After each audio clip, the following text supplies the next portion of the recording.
우리 7월달을 맞이해서 우리 온 성도들이 요한계시록을 매일 한 장씩 묵상하고 배워나가게 됩니다. 여러분, 요한계시록이라는 이름을 들으면 여러분 안에 일어나는 첫 번째 느낌, 반응은 무엇입니까? 대개는 크게 둘로 나눠집니다. 와우, 그 요한계시록은 어려워. 읽어도 무슨 말인지 몰라. 그래서 아예 접근을 하지 않는 그런 종류의 성도들이 있습니다. 또 한편은 소수이긴 하지만은 이 이단 교주들의 보물 창고로 탈바꿈을 해서 엄청난 파문을 일으키는 책이 요한계시록입니다. 여러분, 이제 객관적으로 요한계시록 하면은 떠오르는 이미지가 무엇입니까? 대개는 많은 성도들이 불안과 공포를 주는 책이다. 무시무시한 종말론, 휴거, 아마겟돈 전쟁, 적그리스도, 666, 짐승의 표, 최후의 환란, 심판, 재림, 천년왕국, 새하늘과 새 땅. 그래서 1차적으로 느끼는 모든 독자들의 느낌은 굉장한 두려움과 그리고 공포, 혼란, 이런 부정적인 이미지가 먼저 떠오른다고 생각을 해요. 그러나 어느 누구도 이 요한계시록이라는 책이 위로와 그리고 격려를 위한 성경이라고 생각한 사람이 많지 않습니다. 왜 이런 부정적인 선입견이 생겼을까요? 이 소수의 이단들이 이 책을 가지고 자기중심적으로 풀이해서 그들을 따르는 추종자들에게 극도의 공포와 불행을 안겨주었기 때문에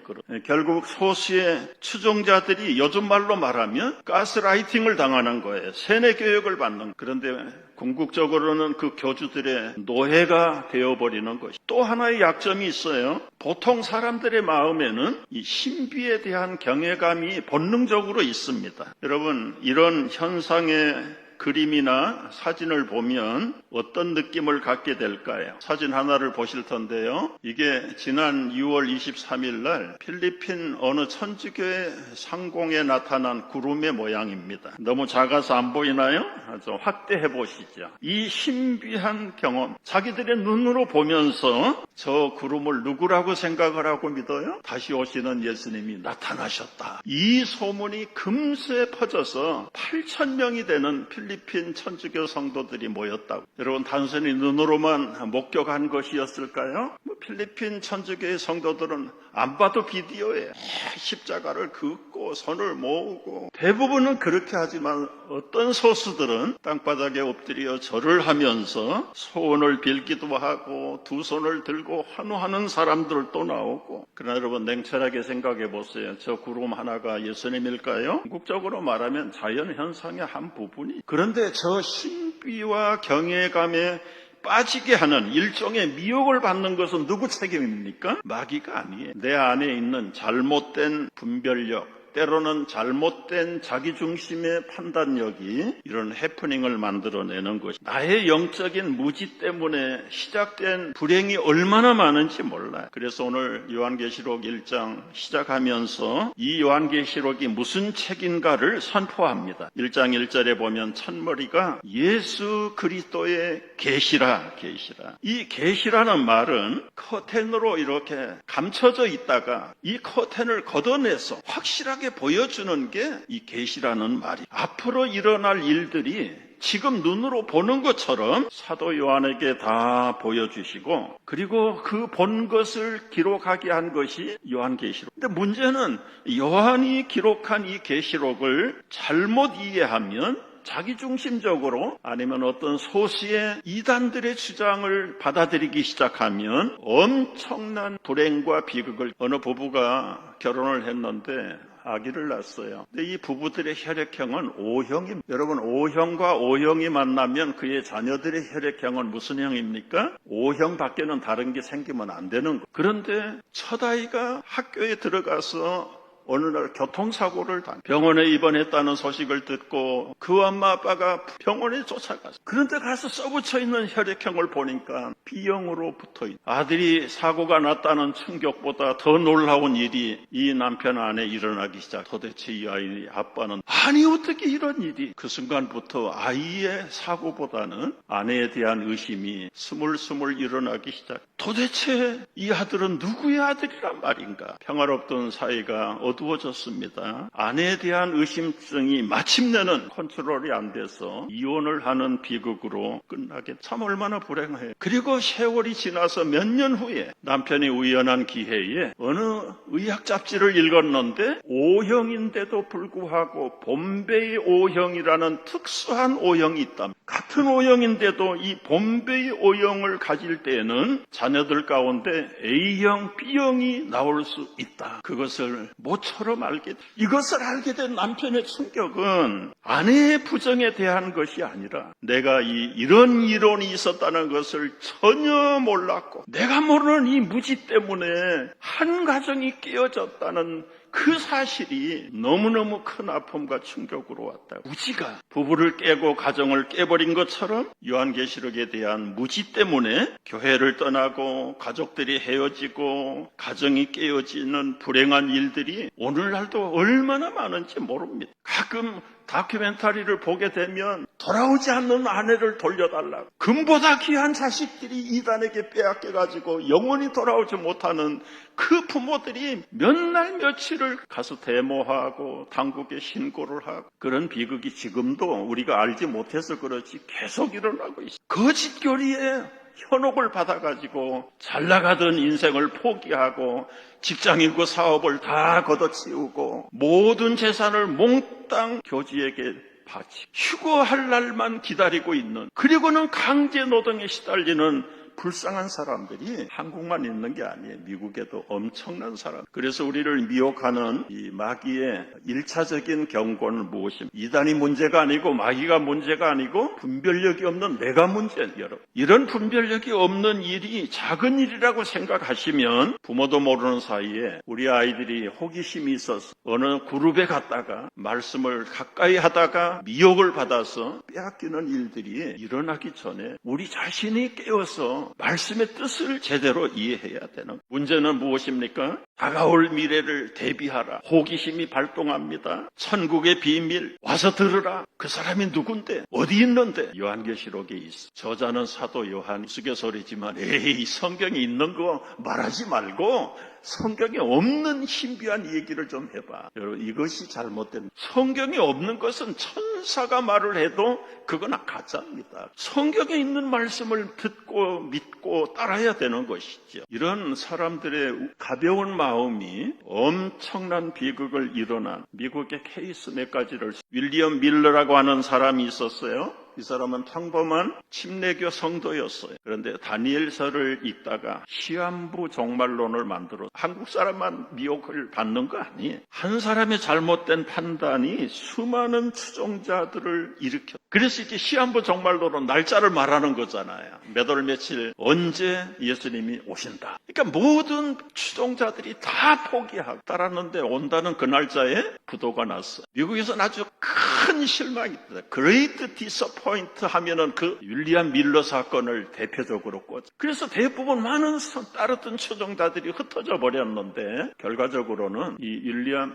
밀러의 그 거짓된 사상이 제7일 안식교를 만들어내는 뿌리가, 데이빗 코렛이라고 하는 텍사스의 평범한 신도가 있었어요. 이 사람이 텍사스 웨이코에서 집단 농장을 하는데 사회적으로 아주 불법한 일들을 만들어내. 그래서 스물스물 안 좋은 소리가 자꾸 밖으로 들려서 FBI 요원들을 보냈어요. 현장에 실사하러 가. 그들이 똘똘 뭉쳐가지고 방어를 하는데 51일간 FBI하고 그들하고 무기로 전쟁을 벌이는, 결국은 51일 후에 거대한 화재가 발생해서 7, 80명이 다 불에 타 죽는 비극적인 사건이 1993년도에, 여러분, 짐 존스라는 인민사원을 만든 미국 사람이 있습니다. 순진한 추종자들을 꼬드겨가지고 미국에서 저중남미 가이아나라고 하는 이름도 없는 거기다가 엄청난 땅을 차지하고 피플스 템플이라는 인민사원을, 보통 사람들도 하지 못하는 마귀의 교주가 돼서 그 순진한 성도들을 전부 자기의 강제 노예로 삼아. 미국 정부가 그 소문을 듣고 거기도 역시 수사를 시작하기 시작. 결과는 자기나 죽을 일이지 914명의 추종자들에게 다 독을 마시게 해서 집단자, 그 중에 276명이 어린아이. 이것이 한 사람, 그리고 대다수가 계시록을 제대로 풀지 못해서, 이해를 못해서 부정적인 선입견 때문에 한쪽으로 따라가. 한국 얘기는 여러분 신천지 하나만 얘기하고 거기에는 14만 4천만 구원을 받는다. 그 14만 4천이 결국은 우리 교대에 와야 된다. 자기들끼리도 경쟁이. 신천지에 미혹을 받아서 거기에 속한 사람들이 지금 수십만입니다. 그 수십만이 14만 4천에 들어가려고 얼마나 많은 지혜와 충성을 바쳐야 돼. 그런데 여러분, 이렇게 복잡하고 큰 불행한 일들이 일어나기 전에 이것을 이연에 막아낼 수 있는 간단한 방법 하나. 사람들이 신비한 마음이 일어나고, 그리고 그게 조금 구체화되기 시작하면 자기에게 적용을 하려고 할 때 불안한 마음이 일어납니다. 걱정과 염려와 불안으로 잠을 이루지 못합니다. 그러면 몸과 마음이 더 허약해집니다. 그런데 만약에 그때 이런 성경 구절 하나라도 기억만 하고 있으면 미연에 방지될 수. 다가오는 종말에 대한 불안감. 예수님의 제자들이 물어봤지요. 마태복음 24장에 제자들이 묻습니다. 주님께서 다시 임하실 때 무슨 징조가 있겠습니까? 예수님이 대답해서 말씀. 너희가 사람의 미혹을 받지 않도록 주의하라. 이 말 한마디. 사람들의 말을 미혹받지 말라. 많은 사람이 내 이름으로 와서 나는 그리스도라 하여 많은 사람을 미혹하리라. 다른 성경 구절은 모른다 할지라도 사람들의 미혹을 믿지 말라. 그러면 이 이단 교주가 사람입니까? 신입니까? 불안한 자기 증세와 더불어서 마귀의 강력한 미혹이 그 사람을 재림 예수로 믿어지게 만든다. 그 원인이 무엇입니까? 하나님 말씀, 예수님 말씀보다 자기의 불안 증세와 마귀의 강력한 도전이 더 강하기 때문에 나타나는 현. 마귀에게 책임이 있는 게 아니에요. 교주에게 책임이 1차적으로 있는 게 아니라 말씀을 제대로 기억 못하는 본인에게 책임. 따라서 다시 이제 원점으로 돌아가셔서 요한계시록은 이런 불안이나 공포를 위해서 주는 책이 아닙니다. 도리어 환난 때, 어려울 때 성도들의 믿음이 무너지지 않도록 굳게 끝까지 승리하도록 위로하고 격려하는 책이 요한계시록을 기록한 목적이에요. 왜 요한계시록이 필요한가? 재밌는 이야기, 그림 같은 이야기가 있습니다. 여러분, 성경 66권이 있는데 맨 처음 시작되는 책이 창세기, 그리고 맨 마지막 끝나는 66권이 요한계시록. 그러면 창세기는 어떤 역할을 합니까? 하나님의 미래의 하나님 나라에 대한 비전들을 선포한, 그리고 이 하나님의 나라가 어떻게 이루어져 가는가를 과정에서 시대별로 적어서 신약시대까지 오는 것이 창세기부터 요한계시록까지. 그림으로 보면 맨 처음에 창세기가 하나님 나라를 선포하고 비전을 제시하는 책이라면 중간에 있는 64권의 책들이 이 하나님의 왕국이 어떻게 이루어져 가는가, 역사별로, 나라별로, 민족마다. 그리고 나서 마지막 요한계시록이 이 하나님의 예언과 놀라운 비전들이 무너지지 않도록, 헛것이 되지 않도록 굳건한 마지막 벽을 이루는. 창세기가 인류에 대한 하나님의 약속을 선포하는 책이라면 요한계시록은 그 약속을 어떻게 성취하셨는가, 마지막 해피엔딩 피니쉬를 끝내주는 책이 요한. 참 재밌습니다. 중간에 있는 책들은 다 이루어지는 시대적인 과정의 단계에 불과한. 창세기에서 선포된 비전이 하나님 나라 왕국이 요한계시록에 와서 이렇게 완성되고 해피엔딩으로 끝난다는 것을. 물론 요한계시록 자체가 여러 가지 오해를 많이 만들어내기도 하고, 그래서 이 초대교회 신학자들도 이 정경에서 요한계시록을 빼버리려고 하는 움직임도 있었다고 합니다. 심지어 중세시대의 종교개혁시대에도 마틴 루터까지도 계시록은 사도나 선지자의 글이 아니라고 생각을 하고 이 영감에 의해서 기록된 책이 아니다라고 개인적으로 설명을 하면서 요한계시록을 정경으로 생각하지 않는 쪽에 섰다고. 그러나 켈빈이나 수많은 성경학자들이 다 성경을 연구하고 다니엘서와 연결을 해서 이거 봐라, 다니엘서에서 예언된 것들이 요한계시록에서 이렇게 확실하게 이루어진다는 사실을 증명해 보이면서 요한계시록이 성경의 마지막 완성된 계시로 오늘날까지 우리에게, 여러분, 요한계시록은 세상의 종말을 강조하는 책이 아니라 말씀한 대로 하나님의 나라가 회복되어지는 통치의 선언이 요한계시록의 주된 내용입니다. 그렇다면 우리가 이 요한계시록을 쉽게 읽을 수 있는 네 가지 관점을 먼저 알아야 합니다. 첫째는 지금까지 말씀드린 걸 종합해서 무서운 책이 아니다. 상징적인 단어들 몇 가지 때문에 짐승, 환난, 전쟁, 심판 이런 단어에 겁을 먹을 필요가 없다. 도리어 이 겁을 먹어야 될 사람들은 말씀대로 살지 못하는 사람들이 겁을 먹어야 돼. 진정으로 서 있는 성도들을 위해서, 정말 고난과 핍박 속에 있는 성도들에는 나를 위한 위로, 교회가 승리할 수 있는 메시지로 읽어야 돼. 그래서 이 선입견을 바꿔야 된다. 오늘 3절 말씀을 보시죠. 이 예언의 말씀을 읽는 자와 듣는 자들과 그 가운데 기록한 것을 지키는 자들이 복이 있나니 때가 가까움이라. 그러니까 두려워하지 말고 복 있는 자로 말씀을 더 가까이, 해피엔딩으로 끝나가는 과정이지만은 궁극적인 승리가 여기, 두려움의 책이 아니라 해피엔딩의 책이라는 선입견으로 우리가 먼저 바꿔야 될 필요가 있다. 두 번째는 이 성경의 이 상징과 비유로 가득한 책이다. 여러분, 이제 이것이 문제인데, 우리가 잘 쉽게 이해가 안 되는 상징적인, 비유적인 그런 단어들과 표현들이 많이 나오는 건 사실이에요. 그러나 이것도 우리가 다 풀려고 하면은 잘못된 거짓 이단에 빠질 수, 그저 평범한 숫자들이 있어요. 7이라고 하는, 7이라고 하는 숫자는 완전 숫자다. 4라고 하는 이 땅의 피조물 세계 전부를 말하는 것이다. 666이라는 숫자도 있어요. 그러나 하나님을 대적하는 불완전한 극치의 표현이다. 그 정도로 이해를 해야지, 이걸 너무 민감하게 짐승의 표가 돼. 내가 40년 전에 캐나다에 처음 왔더니, 목사님, 크레딧 카드 발급받으면 절대로 안 됩니다. 안 돼. 왜요? 그래. 그 바코드 속에 666이 들어가 있습니다. 저는 캐나다 물정을 잘 몰라서 망설이었는데, 살아가는 걸 보니까 미국이나 캐나다는 현금이 없어요. 다 크레딧 카드 아니면 체크로. 그런데 지금까지 크레딧 카드를 쓰는데 그게 어디에 666입니까? 한 시대의 어리석음의 비극들이, 너무 숫자에 민감해서 정상을 벗어나는 것은, 그거는 정상이 아니야. 여러분, 666이 무슨 숫자냐, 풀려고 애를 쓰는 사람들이 많아. 그러나 그렇게 힘쓸 필요는 없어.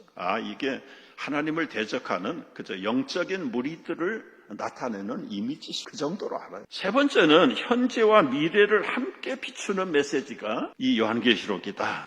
앞으로 일어날 단순한 미래만 아니라 지금도 하나님의 중심은 이렇게 살기를 바라는, 오히려 초대교회 성도들이 로마의 핍박을 받고 많은 다른 종파에 어려움을 당한 것은, 그러나 그들이 미래만 바라보지 말고 지금 당하는 비극과 슬픔이 있을지라도 이런 과정을 통해서 하나님의 나라가 개인 종말을 이루고 나중에는 인류 전체의 종말을 이룬다. 그러니까 내가 짚는 고난이 지금은 잠깐 고통이 있을지라도 장차올 영광, 그것은 완전하고 영원한 영광이 다가오고, 이 미래에 이루어질 하나님의 나라를 결코 양보하지 마. 네 번째는 예수님의 승리와 교회의 승리. 예수님은 승리하셨다. 하나만 봐도 알잖아. 어떻게 죽음을 이기고 다시 태어날 수 있는가, 살아날 수 있는, 그건 예수님의 능력이. 이 예수님의 첫 번째 부활과 생명은 예수님을 따르는 모든 성도들을 위해서 만들어진 것이고 예비된, 그러니까 죽어도 살고 살아서 믿는 자는 영원히 죽지 않는다는 영원한 복음, 소망. 이것은 어떤 시대, 어떤 상황 속에서도 우리 생각으로 바꿀, 현실에게는 맞지 않는 것 같지만, 그러나 영원한 승리와 영원한 소망은 내 안에 계신 주님, 그 주님이 나에게, 여러분에게 확실하게 주셨다는 사실을 굳게 믿으시기를 축복. 그래서 이 요한계시록에서는 이 키워드가 어린 양이신 예수님의 끝까지 견디는 자에게 주시는 하나님의 영원한 축복, 그리고 궁극적으로는 거짓과 악을 심판하시는 하나님 나라 일방적인 하늘과 영광, 그리고 새 예루살렘의 회복. 이제 결론적인 말씀을 드리고 싶어요. 오늘 3절 말씀이 오늘 말씀의 결론인, 다 같이 이 예언의 말씀을 읽는 자와 듣는 자와 그 가운데 기록한 것을 지키는 자는 복이 있나니 때가 가까움이라. 하나님이 주신 이 예언의 말씀을 읽고 듣고 지키는 최선의 구체적인 방법이 우리 교회가 시작되면서부터 거의 48년 동안 지금까지 매일 성경을 중심 하루에 한 장씩 성경을 읽고 묵상하고 그 말씀대로 살려고 하는 것이 우리 뉴욕 센트럴 교회 시작부터 지금까지. 그러니까 여러분이 매일 성경 교재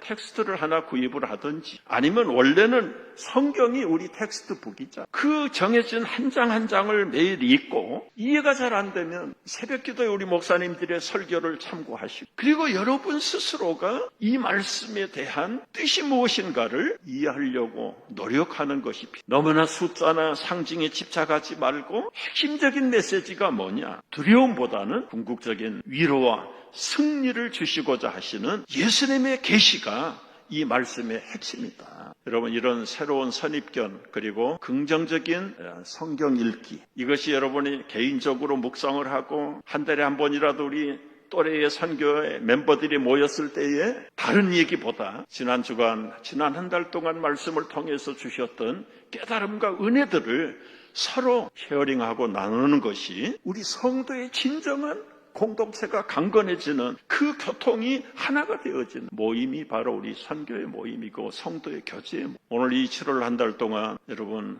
요한계시록에 푹 빠지는 거룩한 한 달, 승리 한 달이 되시기를 주의 이름으로 축복합니다. 기도하겠습니다.